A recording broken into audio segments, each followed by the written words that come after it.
mengikuti online streaming ini lagi. Amin. Kita memuji, menyembah Tuhan dan meninggikan nama-Nya. Yes. Terima kasih untuk kasih-Mu Tuhan. Terima kasih Kau memberikan kesempatan kepada kami semua. Sebelum memulai ibadah ini, mari kita satukan hati, kita mau masuk dalam doa. Bapak, terima kasih, kami mengucap syukur untuk pagi ini. Kami dapat berkumpul bersama, kami mau memuji, menyembah Engkau, meninggikan nama-Mu Tuhan, dan mendengarkan kebenaran firman-Mu Bapak. Bapak, kami serahkan ibadah hari ini ke dalam tangan-Mu, dari awal pertengahan sampai berakhir, dan semuanya untuk memuliakan nama-Mu Tuhan. Amen. Terima kasih Bapak, hanya di dalam satu nama Tuhan Yesus Kristus, kami mengucap syukur dan berdoa, haleluya. Amin. Sekarang saya mau mengundang jemaat, saudara-saudari sekalian, dimanapun kalian berada, bangkit berdiri. Kita mau masuk dalam hadirat Tuhan kita, amin. Amin. Mari kita angkat satu pujian dan menunjukkan bukti kebesaran Tuhan ada di dalam hidup kita. Yes, haleluya.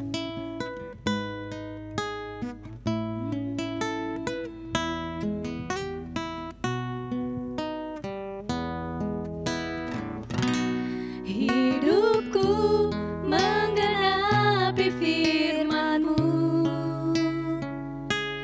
tanda mujizat sertai tiap langkahku. Kau bersamaku di dalamku, jadi bukti kebesaran-Mu. Kita angkat pujian ini dari awal. Tuhan, Engkau yang begitu sempurna. Tuhan, Kau sempurna dalam rencana-Mu dan karya-Mu. Ku serahkan hidupku, murnikan dengan Roh-Mu.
Inilah penyembahan kami ya Bapa. Kami sangat-sangat bersyukur Tuhan atas kebaikan, rahmat yang selalu Kau berikan pada kami Tuhan di hidup ini. Amin Yesus, terima kasih. Kami tahu Tuhan di saat-saat ini yang lagi genting Tuhan, di mana-mana kami mengetahui segala penyakit wabah sedang melanda negeri kami Tuhan. Tapi kami percaya Tuhan, kami mempunyai Tuhan yang lebih besar dari penyakit ini. Amin. Yes, amin. Terima kasih ya Bapak. Kami ingin iman kami kuat Tuhan. Yes. Kami ingin hidup di dalam-Mu Tuhan. Dan kami ingin selalu menyembah dan memuji-Mu Tuhan setiap saat. Karena hanya nama-Mu Tuhan yang layak untuk dipuji dan disembah Tuhan. Amin. Terima kasih Bapak. Dan untuk di pagi hari ini Tuhan, bagi kami yang punya persoalan yang sangat sulit Tuhan, masalah ekonomi ataupun sakit penyakit Tuhan, kami tahu Tuhan di dalam-Mu tidak ada yang mustahil ya Bapak. Yes, Engkau angkat segala persoalan kami ya Bapak. Terima kasih Tuhan. Inilah doa kami ya Bapa. Kami sudah bersyukur Tuhan. Hanya di dalam nama-Mu Tuhan kami sudah berdoa. Haleluya. Amin. Haleluya. Mari kita mau menyembah Tuhan kita lebih dahsyat lagi. Amin. Karena Tuhan kita adalah Tuhan yang hebat, yang hidup di dalam kita.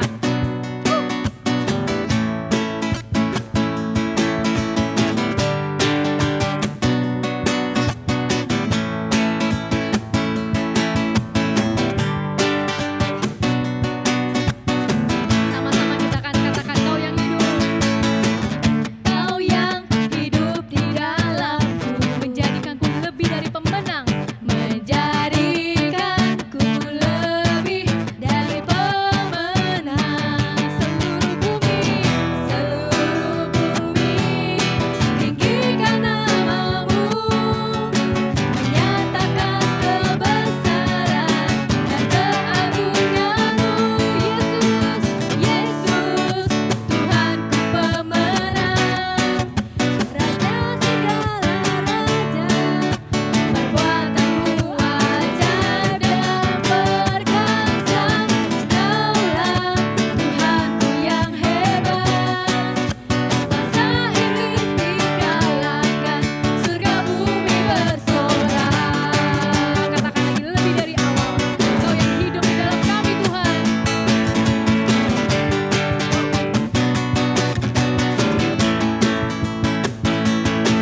tenangkan hati kita, pikiran kita, semua berfokus dan tertuju pada Tuhan kita. Amin. Amin.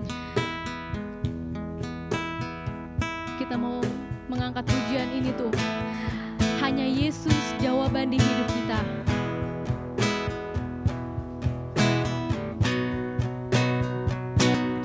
Kala ku cari damai, hanya ku dapat dalam Yesus.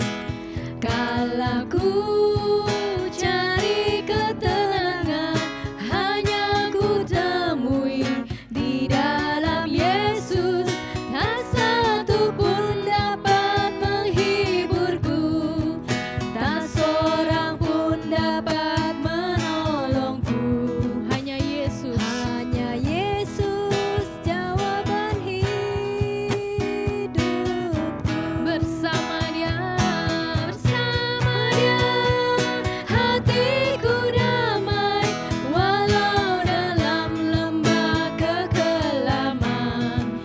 Bersama Dia, hatiku tenang, walau hidup penuh tantangan. Tak satu pun dapat menghiburku, tak seorang pun dapat menolongku. hanya Yesus. Hanya Yesus jawaban hidupku. Hanya Yesus, hanya Yesus jawaban hidupku. Hanya Yesus. Hanya Yesus jawaban hidupku.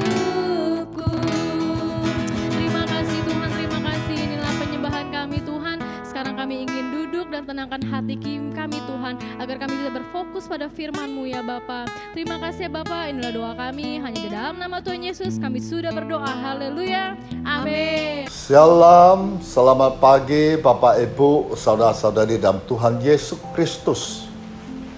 Kita tetap mengucap syukur dalam segala hal. Kita tetap bersuka cita di dalam kemah Tuhan. Karena Allah yang kita sembah, Allah yang dahsyat, yang luar biasa. Mari kita masuk dalam doa. Terima kasih Tuhan Yesus yang baik. Hari ini kami datang di hadirat-Mu. Kami mau dengar sabda-Mu. Kau berbicara kepada kami. Dan lewat sabda-Mu inilah membuat kami semakin mengenal-Mu semakin dalam. Semakin tahu tentang kehendak-Mu. Semakin kami sadar apa yang harus kami lakukan. Sesuai dengan ketetapan-Mu. Berkati semua hadir pada hari ini. Di dalam nama Tuhan Yesus Kristus. Haleluya. Amin. Oke Bapak Ibu, saudara-saudari dalam Tuhan Yesus Kristus. Kita sebagai ciptaan Tuhan, kita harus memiliki nilai di hadapan Tuhan dan sesama manusia. Nilai-nilai inti atau core value menunjukkan siapa kita sebenarnya. Nilai-nilai inti tersebut menjelaskan mengapa kita melakukan apa yang kita lakukan. Nah, nilai-nilai itulah yang ada di balik setiap keputusan kita ambil. Baik perusahaan yang kita pilih, maupun gaya hidup yang kita adopsi, dan harta benda yang kita pertahankan. Sebagai pengikut Kristus, nilai-nilai inti kehidupan kita harus dibentuk oleh firman Allah. Nilai-nilai yang Alkitab memancarkan keluar dari kedalaman hati yang tinggal di dalam kebenaran. Dan nilai-nilai ini akan menjadi kekuatan mendorong tindakan-tindakan kita. Nah, saya ambil Yeremia pasal 4 ayat 22. Sungguh bodohlah umatku itu, mereka tidak mengenal aku. Mereka ada anak-anak tolol dan tidak mempunyai pengertian. Mereka pintar untuk berbuat jahat, tetapi untuk berbuat baik mereka tidak tahu. Nah, Bapak, Ibu, saudara-saudari dalam Tuhan Yesus Kristus, Di dalam Alkitab kita bisa menemukan banyak sekali kata bodoh. Namun bodoh di sini bukanlah bodoh secara intelektual, karena banyak di antara kita memiliki pendidikan yang tinggi. Bodoh dimaksud dalam Alkitab lebih mengingatkan pada sikap hidup orang percaya yang tidak sesuai dengan firman Allah. Nah, kita adalah orang percaya. Kita mendengar firman Allah, tapi kita tidak melakukannya dalam kehidupan keseharian kita. Nah, seringkali hal itu tidak terlihat dalam hidup kita, yang notabene setiap minggu tidak pernah absen di gereja. Nah, itu alasan Allah menilai kita bodoh. Kita disebut bodoh karena kita tidak memahami kebenaran firman Allah. Karena kita tidak mengenal Allah yang kita sembah dalam Yesus adalah Allah yang hidup. Hal ini juga seringkali membuat kita berani melawan firman, padahal kita tahu bahwa itu salah. Nah, firman Allah adalah kebenaran satu-satunya. Mengapa? Karena firman ini ada Allah sendiri. Itu alasannya. Tidak perlu kita ragukan lagi dan jangan ditolak. Keselamatan yang kita tidak bergantung pada seberapa banyak kita mendengarkan firman Allah, tetapi bagaimana kita melakukannya. Seperti tadi Yeremia 4:22 mengatakan, umat Tuhan dikatakan bodoh karena tidak mengenal Allah mereka. Tapi dalam hal berbuat jahat, firman Allah katakan mereka pintar. Mereka hanya bisa berbuat jahat. Nah, kita lihat lagi 2 Timotius pasal 3 ayat 1 dan 4. Ketahuilah bahwa pada hari-hari terakhir akan datang masa yang sukar.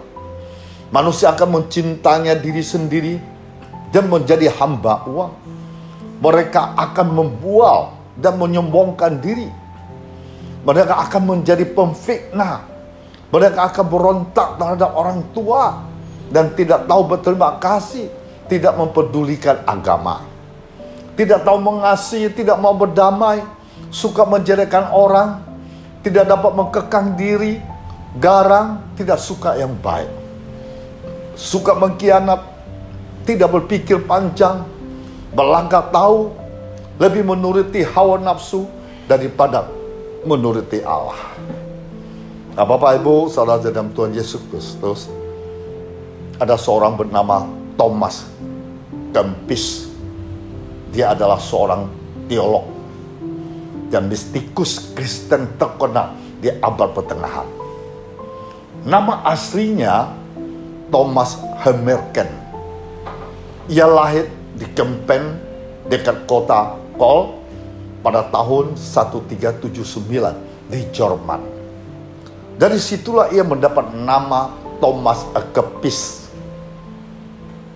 Dan dia meninggal dunia tanggal 25 Juli 1471 di Soleh di Belanda pada usia 92 tahun. Dia adalah kebangsaan Belanda dan Jerman.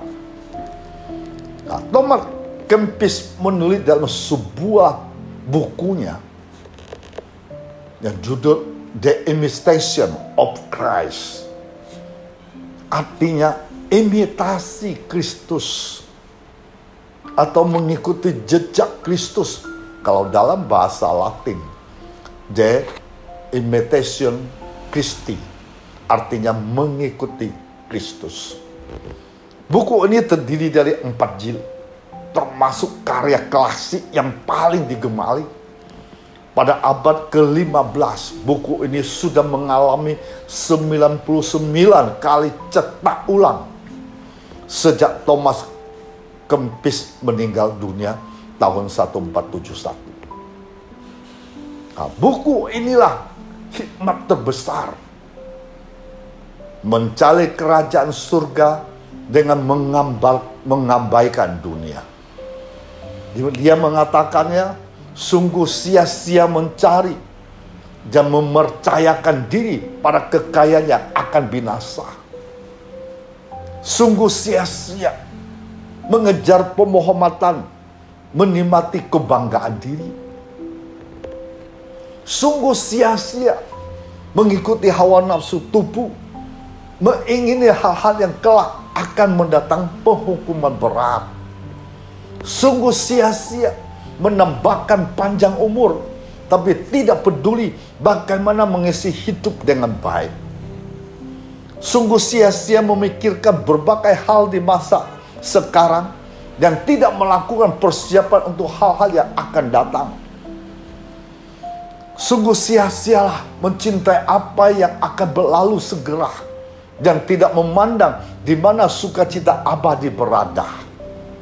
Karena itu, marilah menjadikan diri kita menjadi manusia yang bernilai tinggi, agar kita berharga di hadapan manusia dan Tuhan.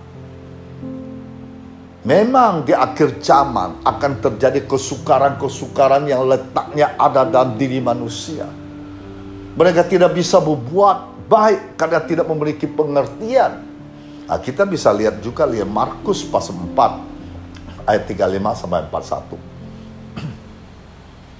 Pada hari itu, waktu hari sudah petang, Yesus berkata kepada mereka, "Mari kita bertolak ke seberang." Mereka meninggalkan orang banyak itu lalu bertolak dan membawa Yesus beserta dengan mereka dalam perahu di mana Yesus telah duduk, dan perahu-perahu lain juga menyertai dia. Lalu mengamuklah taufan yang sangat dahsyat, dan ombak menyebur masuk ke dalam perahu sehingga perahu itu mulai penuh dengan air. Pada waktu itu Yesus sedang tidur di buritan di sebuah tilam. Maka murid-muridnya membangunkan dia dan berkata kepadanya, "Guru, Engkau tidak peduli kalau kita binasa." Yesus pun bangun, menghardik angin itu dan berkata kepada danau itu, "Diam, tenanglah." Lalu angin itu redah dan danau itu menjadi teduh sekali. Lalu Yesus berkata kepada mereka, "Mengapa kamu begitu takut? Mengapa kamu tidak percaya?" Mereka menjadi sangat takut dan berkata seorang kepada yang lain, "Siapa gerangan orang ini sehingga angin dan danau pun taat kepadanya?" Ketika Yesus sedang bersama murid-murid di dalam perahu, tiba-tiba terjadi gelombang yang besar. Namun sebesar apapun ombak sedang mereka hadapi, Yesus tidak mungkin membiarkan mereka tenggelam, membiarkan dirinya ikut tenggelam bersama mereka. Dalam ayat 38 murid-murid Yesus menyebut sebagai gulu.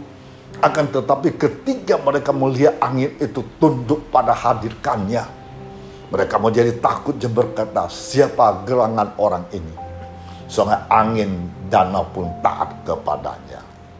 Nah, dari pertanyaan ini tentu timbul kesimpulan bahwa mereka tidak mengenal siapa Yesus itu. Itu alasannya kita tidak perlu hanya mengerti firman, tapi mengerti betul siapa Yesus yang kita percayai. Ada satu hal membantu kita untuk bisa lebih mengenal, memahami Tuhan, yaitu Roh Kudus. Kita perlu Roh Kudus untuk bisa mengerti, memahami Tuhan kita sehingga kita tidak mudah takut, kecewa, dan tertuduh jiwa. Kita menghadapi segala keadaan. Yesaya pasal 1 ayat 3. Lembu mengenal pemiliknya, tetapi Israel tidak. Keledai mengenal palungan yang disediakan tuannya, tetapi umatku tidak memahaminya. Nah, lembu mengenal pemiliknya, menari mengenal palungan yang disediakan tuannya, tetapi Israel tidak. Betapa sedihnya hati Tuhan ketika Tuhan melihat kita tidak memahaminya, ketika kita tidak bisa menerima sebuah kenyataan dalam hidup ini. Tidak ada terjadi dalam hidup ini tanpa sepengetahuan Allah. Allah tahu apa yang dia buat, sekalipun itu menyakitkan buat kita. Bukan karena Allah tidak menyintai kita, mencintai kita, namun itulah didikan Tuhan buat kita.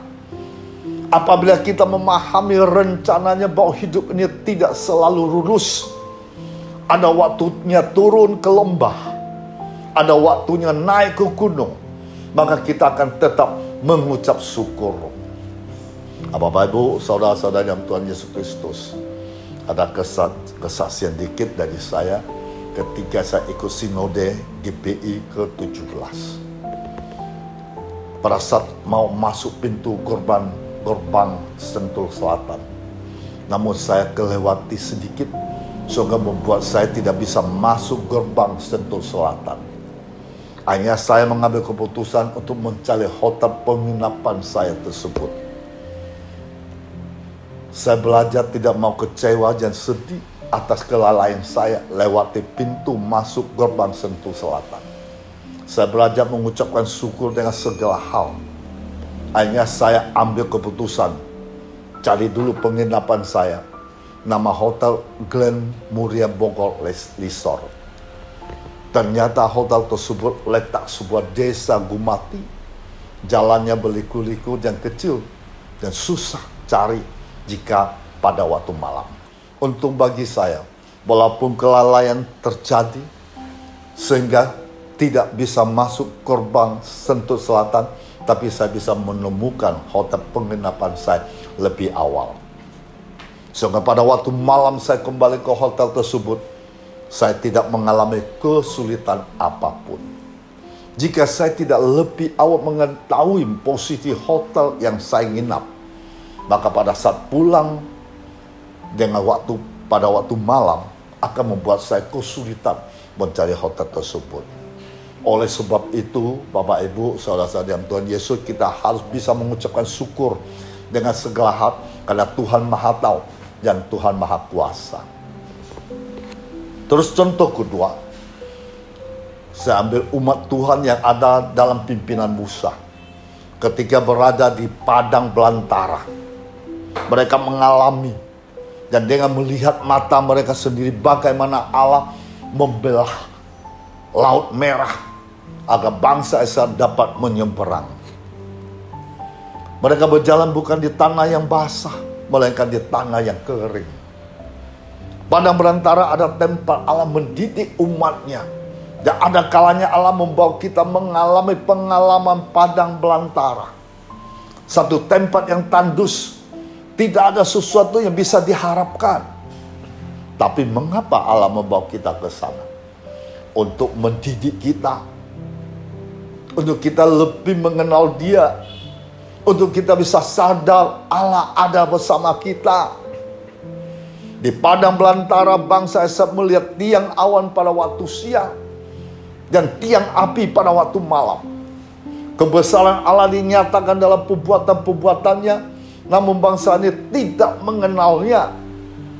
Tiap hari Israel mengalami pemeliharaan Tuhan.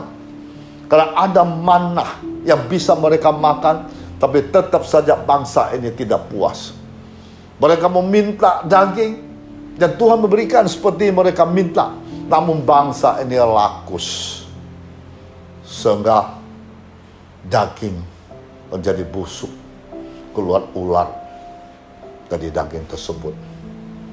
Nah, dalam kehidupan berumah tangga, keluarga adalah sebuah sekolah agar kita dibesarkan, belajar terus menerus untuk bisa mengenal satu dengan yang lain. Nah, kita baca Hosea 4 ayat 6. Umatku binasa karena tidak mengenal Allah. Karena engkau menolak pengenalan itu, maka aku menolak engkau menjadi umatku. Dan karena engkau melupakan pengajaran Allahmu, maka aku juga akan melupakan anak-anakmu. Jadi bangsa Israel tahu tentang Tuhan, tapi mereka kurang pengetahuan, kurang pemahaman akan Allah. Dan kita akan binasa jika kita tidak mengenal Allah. Itu sebenarnya kita perlu mengenalnya. Dari mana kita bisa kenal Dia? Dari firman. Apabila kita menolak didikan Allah, berarti kita menolak firman. Nah, kita baca lagi Amsal pasal 3 ayat 11 tambah 12. Hai anakku, jangan engkau menolak didikan Tuhan. Janganlah engkau bosan akan peringatannya. Karena Tuhan memberi ajaran kepada yang dikasihinya, seperti seorang ayah kepada anak yang disayangi. Tuhan memberi ajaran kepada yang dikasihinya, seperti seorang ayah kepada anak-anak yang disayangi. Sebagai orang tua, kita berusaha agar bisa memberi teladan yang baik bagi anak-anak, meskipun secara rohani kita juga masih ada kemiskinan. Karena itu jangan menolak didikan Tuhan walaupun keras. Kalau kita lihat Mazmur 92 ayat 6, dikatakan orang bodoh tidak akan mengetahui, dan orang bebal tidak akan mengerti hal itu. Atau kita baca lagi Yeremia 15 ayat 16. Apabila aku bertemu dengan perkataanmu, maka aku menikmatinya. Firman-Mu itu menjadi kegirangan bagiku, menjadi kesukaan hatiku, sebab nama-Mu telah diserukan atasku, ya Tuhan Allah semesta alam. Jadi firman Tuhan itu menjadi kegirangan bagi Yeremia, menjadi kesukaan atau penghiburan hati Yeremia. Sebab nama Tuhan telah diserukan atas Yeremia, ya Tuhan Allah semesta alam. Nah, kita baca lagi Lukas 11 ayat 28. Berbahagialah ia mereka mendengarkan firman Allah yang memeliharanya. Jadi orang berbahagia akan mendengar firman Tuhan dan memelihara firman Tuhan. Mazmur 119 ayat 105. Firman itu pelita bagi kakiku, terang bagi jalanku. Nah, Bapak Ibu, saudara-saudara dalam Tuhan Yesus Kristus, ketika malam menyapa, maka penerangan akan dibutuhkan oleh setiap orang yang sudah tentu benda-benda penerang itu akan menuntun gerak-gerik manusia serta menunjukkan arah mana yang harus dilalui atau mempermudah manusia melakukan aktivitas. Tanpa adanya benda penerang, kita tidak dapat melihat hal apa yang menghadang di depan atau melakukan aktivitas dengan maksimal. Nah, gambar ini juga menunjukkan kepada kita betapa pentingnya firman Tuhan menjadi terang untuk menuntun langkah kaki dalam gumul juang kehidupan. Nah, pertanyaan untuk direnungkan ialah, sudahkah kita menjadi umat Allah yang tekun membaca firman Tuhan serta merenungkan dan melakukannya? Firman Tuhanlah menjadi penerang, menuntun arah kehidupan manusia agar tidak salah melangkah. Firman Tuhan memperlihatkan kepada kita betapa besarnya kebaikan serta pemulihan Tuhan yang sempurna. Firman Tuhan juga menjadi pedoman, mengajarkan, mengarahkan, bahkan mengatur kehidupan umat manusia. Firman Tuhan juga memberikan kekuatan, bahkan penghiburan bagi setiap orang dalam pergumulan. Marilah kita menjadi pelaku firman Tuhan di mana saja Ia tempatkan kita untuk hadir dan berkarya yang berbahagia, yang mereka mendengarkan firman Allah yang memeliharanya. Musa juga merasakan betapa besarnya pekerjaan-pekerjaan Tuhan, sehingga dia mengajak semua orang untuk memuji Tuhan. Kita lihat Wahyu 15 ayat 3. Mereka menyanyikan nyanyian Musa, hamba Allah, nyanyian anak domba, pujinya. Besar dan ajaib segala pekerjaan. Ya Tuhan Allah yang Maha Kuasa, adil dan benar segala jalanmu, ya laja segala bangsa. Nah, ayat ini juga merupakan mazmur atau menyanyikan dari Musa, dan kita juga sering menyanyikan pujian ini di dalam gereja. Tetapi apakah kita benar-benar memahami bahwa Tuhan itu ajaib dalam hidup kita? Daud juga merupakan contoh seorang yang memahami bahwa keberadaan itu karena Allah. Nah, kita baca lagi Mazmur 139 ayat 13 sampai 16. Sebab engkaulah yang membentuk buah pinggangku, menenun aku dalam kandungan ibuku. Aku bersyukur kepadamu oleh karena kejadianku dahsyat dan ajaib. Ajaib apa yang kau buat, dan jiwaku benar-benar menyadarinya. Tulang-tulangku tidak terlindung bagimu ketika aku dijadikan di tempat yang tersembunyi. Dan aku direkam di bagian-bagian bumi yang paling bawah. Matamu melihat selagi aku bakal anak. Dan dalam kitabmu semua tertulis hari-hari akan dibentuk sebelum ada satupun daripadanya. Bapak, Ibu, saudara-saudara dalam Tuhan Yesus Kristus. Saat kita melihat diri kita, pernahkah kita berkata, kejadianku ajaib? Dan sangat bersyukur sebab kejadian dahsyat ajaib sekalipun di antara saudara-saudaranya, dialah yang paling mudah. Tadi ayat 13 dalam kitab Mazmur ini menimbulkan pertanyaan. Apakah aborsi itu boleh? Sebagai anak Tuhan, apabila kita melakukan hal ini, maka itu ada kerugian. Tindakan aborsi membuat hidup kita tidak tenang. Tuhan sangat mencintai kita, karena itu Dia ingin kita keluar dari kekalahan. Musa dan Daud adalah dua pribadi yang sangat mengenal Tuhan Allahnya. Kita lihat Mazmur 92 ayat 7 dan 8. Apabila orang fasik bertunas seperti tumbuh-tumbuhan, dan orang-orang melakukan kejahatan berkembang, ia supaya mereka dipunahkan untuk selama-lamanya. Tetapi engkau di tempat yang tinggi untuk selama-lamanya, yaitu Tuhan. Jadi firman Tuhan berkata, orang fasik bertumbuh semakin banyak, namun untuk apa? Untuk dipunahkan selama-lamanya.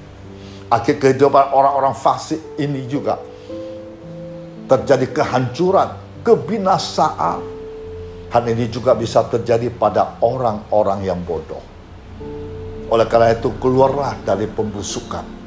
Milikilah kepandaian rohani, sehingga dalam sikap hidup kita semakin nampak kehidupan yang berkenan di hadapan Tuhan.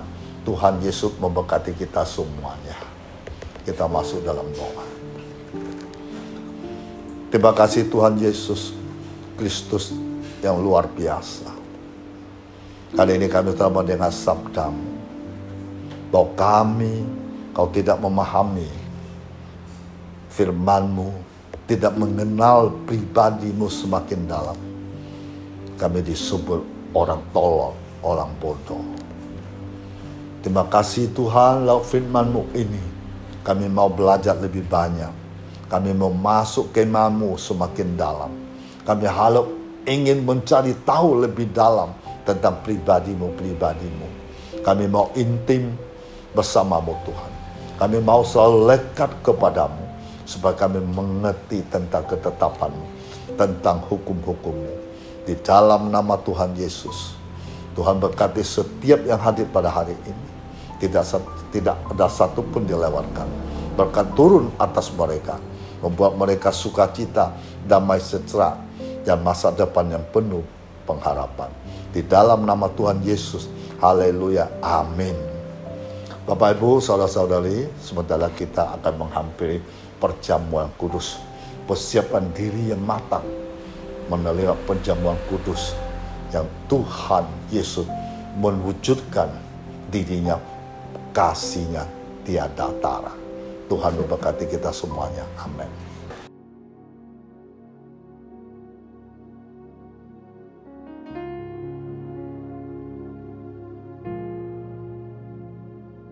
Oke Bapak Ibu, saudara-saudari dalam Tuhan Yesus Kristus, kita menghampiri perjamuan kudus pada pagi ini.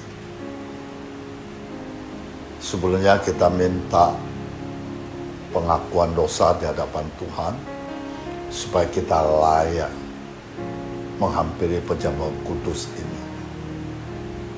Ya, mari kita ambil rotinya, taruh di atas kepala. Kita ambil roti, taruh di atas kepala kita, mulai kita masuk dalam doa.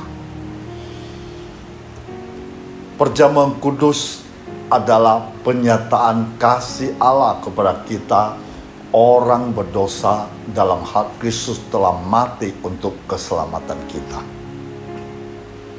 Roti anggur yang diberkati itu melambangkan tubuh darah Kristus yang telah dipersembahkan sebagai korban kafirah untuk keselamatan kita. Roti dan anggur itu melambangkan daging darah Kristus yang menjadi roti hidup bagi dunia ini.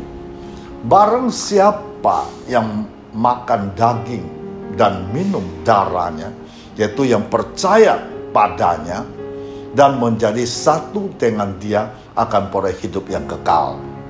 Perjamuan kudus ada alat anugerah supaya hidup Kristus bisa mengalir di dalam kita.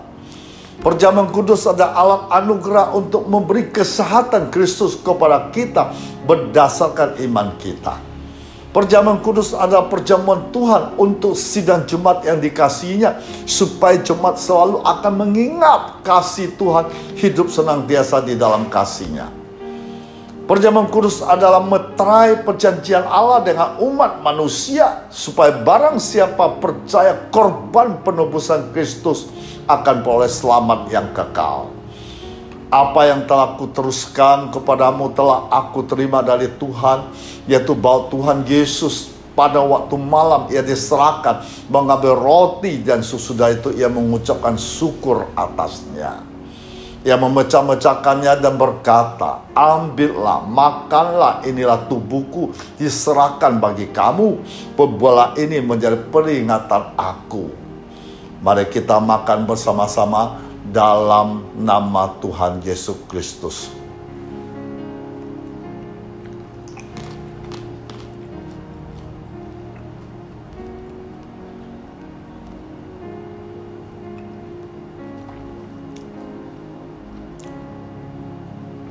Mari kita ambil lagi cawang,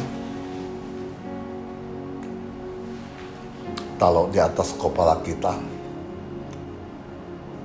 Demikianlah juga ia mengambil cawang sesudah makan, lalu berkata, cawang ini adalah perjanjian baru, dimateraikan oleh darahku, ditumpahkan bagi banyak orang untuk pengampunan dosa. Sebab setiap kamu makan roti ini dan minum anggur ini, kamu memberitakan kematian Tuhan sampai ia datang kembali. Berbuatlah ini setiap kali kamu meminumnya, menjadi peringatan akan aku. Mari kita minum dalam nama Tuhan Yesus Kristus.